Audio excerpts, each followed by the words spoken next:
13. Something warm. It's true, the police were after us. I believe Dad knew it in his gut when he saw the first of them. Swede knew it too. Tell you how in a minute. Later, the putrid Fed himself would confirm the fact. He'd twisted the arm of the weak-willed chief of the North Dakota State Patrol, a man named Muriel, whose picture I've seen since. With that name, that little dimpled chin, what chance did he ever have? And Muriel had ordered a disproportionate measure of his force to Mandan, plus a few more spots along the route Anderson had guessed correctly we would choose. An easy assignment, wouldn't you think? Stopping a family in a green Plymouth wagon, pulling a 20-foot Airstream trailer? They didn't get us, though. Not one of them even saw us, though we saw them, as I've described. We tiptoed through that town like a fat boy through a wolf pack. Make of it what you will. It gives me satisfaction yet, thinking of that evening, how each trooper must have dutifully reported to Muriel of the State Patrol that the day had passed without event. It pleases me to think of poor soft Muriel then garnering up courage and laying hold of the phone and dialing Martin Anderson to inform him he'd misguessed. He's like Moses, Swede declared of Dad when we lay in bed that night under a hissing gas mantle lamp. It was like going through the Red Sea. Well, now, I said, rifling at her insistence through the Old Testament. Having witnessed her very first miracle, she got the idea of ranking Dad among the prophets, a notion that disquieted me. You don't think he's up there with Moses? Swede demanded. I fudged. What about Obadiah? Low. Malachi? Oh, come on. I don't even know what those fellows did. No disrespect. I saw it was going to have to be somebody famous. What about Jonah? Swede shook her head. Such a griper. Whine all day long. Probably God sent the whale so he could get 3 days of peace and quiet. But I was troubled. How could we place Dad, or any other living person, among these Old Testament gentlemen, these prophets who got up every day and heard from the Lord, regular as setting your table? These who'd struck water from dry rocks. I wish Swede had just slept through Mandan. It worries me, I said. How come? I couldn't put words to it, but Swede, as usual, could. Afraid we're being impertinent? Yes. Presumptuous? Arrogant? Blasphemous? This still happens with Swede and me. I'll lack a word, and she'll dump out a bushel of them. You called Jonah a griper. Well, you read about him. After the whale, he goes to Nineveh and tells the pagans to repent or God will burn them to death. And their cows, too. So the pagans repent. Ashes and gunny sacks from the king on down. And you know what Jonah does? No, I admitted. Actually, I thought the book ended when he got coughed up. He mopes. He marches off in the desert and asks God to burn those pagans anyway, and their cows. Well, that wouldn't be fair, I said. That's what God said, too, but Jonah sat there pouting, lip out to hear. He didn't want those pagans to repent. He wanted a barbecue. I looked at her, dumbfounded. Who would have thought? I hoped the other great prophets hadn't such childish flaws. Elijah or Daniel. Peaceful old Daniel down in the lion hole. I just couldn't have stood it if he turned out to be a powder. Besides, he didn't do miracles, Swede went on. She had Jonah down now and was pounding him good. Well, I said, he wrote a whole book and it's in the Bible. Even Dad, much as I loved him, didn't have anything in there. It's a short book. Jonah didn't even want to be a prophet. He probably wanted to be a handyman. We left it there, thankfully. The last thing I wanted was to badmouth Jonah. As far as I was concerned, getting past the State Patrol had been miracle enough, even if nobody knew about it but us. One thing bothered me, though, that Anderson had gone to such exertions. Hadn't he come to talk right in our own trailer just the previous night? And hadn't he gone away with nothing worse from us than passive defiance? What cause had the putrid Fed for hounding us? I was actually expecting it, Swede said. Well, bully for you. Sure, I was a little sour. You know, Anderson's still looking for us. Now I guess everybody else is, too. Anderson's back in Linton. He wouldn't still be in Linton, you know. He'd be someplace else. He'd have had a hard time getting out of Linton, Swede looked up, itching to tell me something now, a thing she'd been saving. Come on, then, say it while your mouth is open. I crept over there, she declared, and spoiled his car. It was an act of sabotage. Don't tell Dad. This was so far outside what I expected, it rendered me perfectly stupid. Maple syrup down his gas tank, she explained. Oh, how scared and proud she looked! Then the strangeness of that morning came clear. No wonder she'd been so agitated, trying to get us out of town. No wonder she'd rusted us out of bed. And the previous night, remember how she entertained the trailer just as Anderson was leaving? As she entered the trailer, just as Anderson was leaving? I used the whole bottle to make sure, she confessed.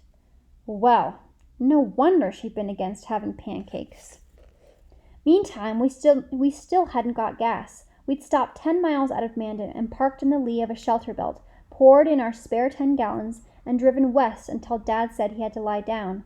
He had a headache, another monster, or maybe the same one never truly gone away. His face was lined like a Renaissance painting. He pulled off the road beside a great empty, misplaced-looking barn, no house around it and none visible in any direction. The barn was paintless and built of square-hewn timbers joined at the corners in mammoth hand-cut dovetails. This in a part of North Dakota where such timbers never grew and will not grow. I don't know how that barn came to be there, but we'll bet you it's there still. Dad shut off the car, saying he believed we had propane enough to keep the airstream tolerable until morning. Swede asked in alarm whether we shouldn't get farther along tonight, and he replied in a tone of declining patience that if he didn't lie down, his head would fall off and land in his lap. It's Saturday night, Swede informed him. I know it, Dad said. Gas stations will be shut tomorrow. Dad nodded. He'd lit the heat and tucked us in, both of us in Swede's bunk. We all knew it was going to get cold. He said, Swede, are you going to pray tonight? She nodded. I'm going to as well. One thing I mean to ask him is to save us some gas. Will you do the same? Okay. Stay warm then, Dad said. Lamp out in 15 minutes. He didn't kiss us good night, but bent near us, then pulled away, as though you could catch a headache. Are you tired? Swede asked when Dad had gone into his room and slid the door shut. Nope. I bet it's not 8 o'clock. I'm awake, I said. I bet it's not even 7. Dad's door slid open. In the amber gloom, he looked scary and sunk-eyed. A man looks like that in the daytime, and you glance around for a phone. Pretend it's midnight, he said. Whisper. He slid the door shut. Wow, Swede said, whispering. Are you warm enough? I knew neither of us was. I just didn't want to talk about Dad. How awful he looked. No. We still had the lamp on and quilts piled up. My nose was running and my cheeks felt like little blocks of pine. Outside, the wind had picked up. It was bumping the trailer around gently. It felt like a huge pig was out there scratching its back. Look, I can smoke. Swede feigned a cigarette in the V of 2 fingers, raised one brow, and blew out a long strap of steam. She said, I am so cold, the link, which gave me the giggles, which made my nose run faster, which, lacking a hanky, led to my desperate use of a remote corner of the uppermost quilt. Well, not so remote. Actually, a corner fairly close to Swede, a horror that goosed our giggles into full-tilt hysterics, additional nonsense being thrown in whenever one of us could find the breath to speak. You know what we did? We laughed ourselves warm. Reuben, Swede said, whispering later when we turned the light out and gone quiet in a sudden spell of conscience. How come we even have to worry about buying gas? Because we used the 10 gallons already. No, I mean, how come we need more? The question didn't make sense. I lay in the dark, wind-bumped trailer trying to figure it out. What I mean is, Swede said, we had that thing happen today. With the police. Yes, that. She didn't want to use the word. That was impossible, wasn't it? That they all missed us? Sure.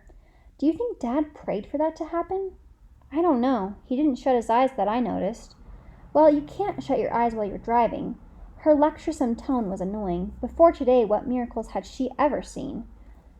Well, maybe you can if you're praying for a big enough thing. If it's really something gigantic and you're driving, maybe God just throws in that you don't get in a crash. Like at the bakery, Mrs. Bushka gives you 13 donuts, even though you only ask for 12. That's a disrespectful comparison, Reuben. I just meant if God hears you praying and he looks down and notices you're driving through town with your eyes shut, talking to him, maybe he won't let you run into anything. I gave this some thought. Maybe he'd take it as proof you have faith. Maybe he'd be more likely to answer your prayer.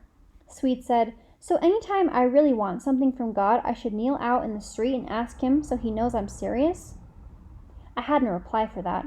The good thing about complete darkness is you can lie there quietly and let the other person rethink the smart alecky thing they have just said. With any luck, they'll just begin to regret it, or possibly they'll believe you have a magnificent rejoinder in mind, but are too well adjusted to use it. I just thought, Swede said, that if Dad could pray and have something like that happen, then maybe we wouldn't have to worry about finding a gas station open tomorrow. You want him to pray the tank full? Well, how's it so different? It seemed like she never asked a question to which I had an answer. I don't even know if he prayed, Swede. Maybe it just happened. I don't know if he ever prays for them, or if they just come. A brief, cold moment, then she said, What do you mean, if they come? What other ones are you talking about? Well, like when I was born. You know what happened. You don't call that a miracle? Oh, yeah. You know how it is. You grow up with a story all your life. It can transmute into something you neither question nor particularly value. It's why we have such bad luck learning from mistakes. She said, I thought you meant other times. Of course I'd meant other times, and it now seemed like some wretched betrayal not to say so. He walked a long ways one time on nothing but air, I told her. It was probably the wrong place to start. Strange, isn't it, that we'd never have such a conversation before? Strange that I could see my father step out supported on the void and not go tell my sister, or see him fired by his boss only to reach forth and heal the undeserving puke, or watch a pot of soup multiply to satisfy the most impressive of appetites and keep all my wonderments to myself. Why didn't you tell me? Swede asked. I didn't know. Why does any witness keep shut about something? You could have noticed some of this yourself, don't you think? Like the saddle. I can't believe you didn't notice that. The saddle was a clincher of sorts for Swede. While I told the event to the best of my recall, she climbed over me out of the bunk and crossed the trailer in the dark, hands feeling out front until she found it there, astraddle the sawhorse. There was silence while her fingers located the place high on the cantle. For a half-second my mind swarmed with dread that I dreamed or imagined the healing of the leather, that she'd find it still torn and believe forever in my cruelty. Instead, there came a hazy sigh. She whispered, I've been sitting on it just like normal. Cold as it was, she stood by that saddle a long while. It's been this part folks disbelieve, not that the saddle was made whole, but that Swede had gone all this time without seeing it. Odd on the face of it. I know. But we're fearful people, the best of us. We see a newborn moth unwrapping itself and announce, Look, children, a miracle. But let an irreversible wound be knit back to seamlessness? We won't even see it, though we look at it every day. In the morning, it was a brisk 19 degrees according to the roofing co-op thermometer Dad had rubber banded to the bed rail. In case you were starting to think miracles were a convenience of mathematical dependability, we'd run out of propane during the wee hours, which also meant a cold breakfast of dry cereal and bread. The milk was a frozen cardboard cube. Outside, the wind still pushed and grieved around the trailer, and we stumbled about inside it, snugging it down with an urgent quiet in our hearts, a fear strangled by cold and hurry. Dad's head still ached, but he'd regained himself enough to stretch, and a shadow box chid us toward warmth. I remember moving through a sort of stupefaction. Kneeling atop the stove, putting the coffee pot away in its high cupboard, my numb fingers hit a stack of cups, and down they all came to explode around my knees. At this, Swede began inexplicably to weep. I remember how slowly this appeared to happen, the detachment I felt from the descending cups, the clamor of breakage coming almost before they hit, as if sound outruns sight in the glaciated mind. I remember the noise seeming to de-eliminate and rearrange into a distorted assemblage of crying and bursting ice. A few moments more, and I'd have cried too from pure confusion, except that Dad began to sing, not like Caruso or anything. He was generally uncomfortable in the same room with his own raised voice. He sang lightly, almost offhandedly, and what he sang was, Mine eyes have seen the glory of the coming of the Lord. He is trampling out the vintage where the grapes of wrath are stored. He has loosed the fateful lightning of his terrible swift sword. His truth is marching on. This lovely, warlike anthem Dad sang with increasing good humor straight to its end, steadying me with his hands, picking up wicked white shards. I have seen him in the watchfires of 100 circling camps, dropping the shards in a paper sack. They have builded him an altar in the evening dews and damps, sweeping up the glistening dust, my mind brightening the while, and Swede's grief fading to a series of exclamatory sniffs. His truth is marching on! Rarely have I felt such claim to a song. Certainly it was our battle hymn as much as the Republic's. All that morning we drove cold. We drove from town to town, all of them shut to us if we thought to buy gas or propane. Wind-sacked, immobile towns with Presbyterians and Lutherans and secure Methodists standing around their church doors. Assured laymen, all of them, with no need for fuel, while we moved slowly through, wondering moment to moment when the last spoonful of gas would drain from the tank and leave us to wait on whoever might come by. Between towns we drove west between stubbled fields, the stubble sticking up through what poor snow had blown and dried and shrunk across the plains. In no place did we see a state trooper, in no place a gas station lit from within. We drove for hours. That we didn't run dry may indeed have been the miracle Swede wanted.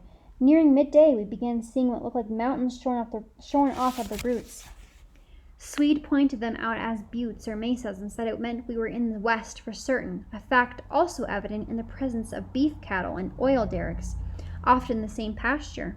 Swede said something about Teddy Roosevelt, her hero among all presidents, and how he'd ranched not far from here, and how the winters had been so bad in those years that ranchers sometimes lost 1,000 head in a single storm.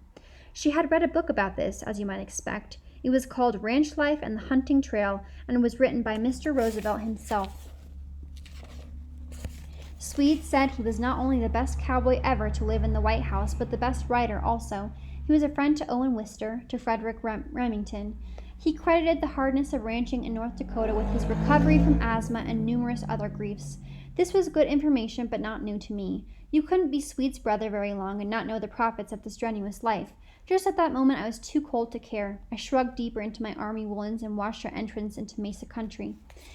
Here there was barely snow at all, though leaden cloud banks brooded overhead. The mesas followed one another down the horizon north to south. We saw fences more and more rarely. The derricks worked alone in the matted grasslands. Once I asked Dad whether we were in Montana yet, but he said no. North Dakota was a big state. Sometime after noon the Plymouth began to miss, not like your small cars, bless their dainty hiccups. When the Plymouth missed, the whole car seized backward, cousin to a bucking horse. You had to hold your head against whiplash. Dad pulled over and Swede laid the road atlas across her knees and judged us close to a town called Grassy Butte. We'll stay there, Dad said. Grassy Butte. I wonder if there's a garage. Say, you two, let's get something warm there.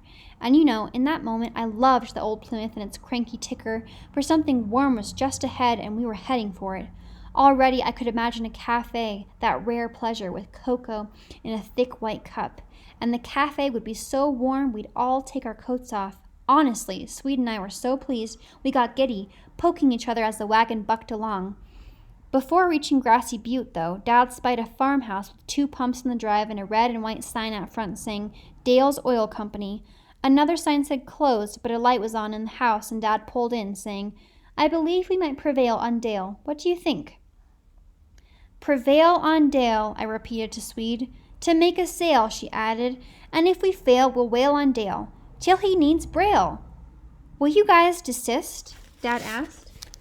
No one answered his knock, though we could hear voices inside. He knocked again, and this time the voices got louder, and the door opened, and a woman was standing there with a baby goat in her arms.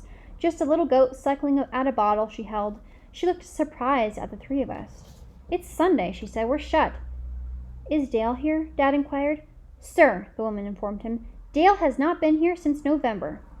It's hard to look back and describe Roxanna to you as she was when we first saw her. Big-boned, yes, but not in the cushiony sense people often mean. Tall, dirt-road blonde hair and a back-swung braid, wind-burned in the face. She looked like some woman from a polar dog sled expedition recounted in the Geographic. She looked, I would say, built to last.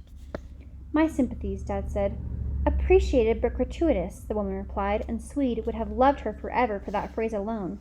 Dale left November 25th. Every day since has been Thanksgiving. Well, what does a person say to that?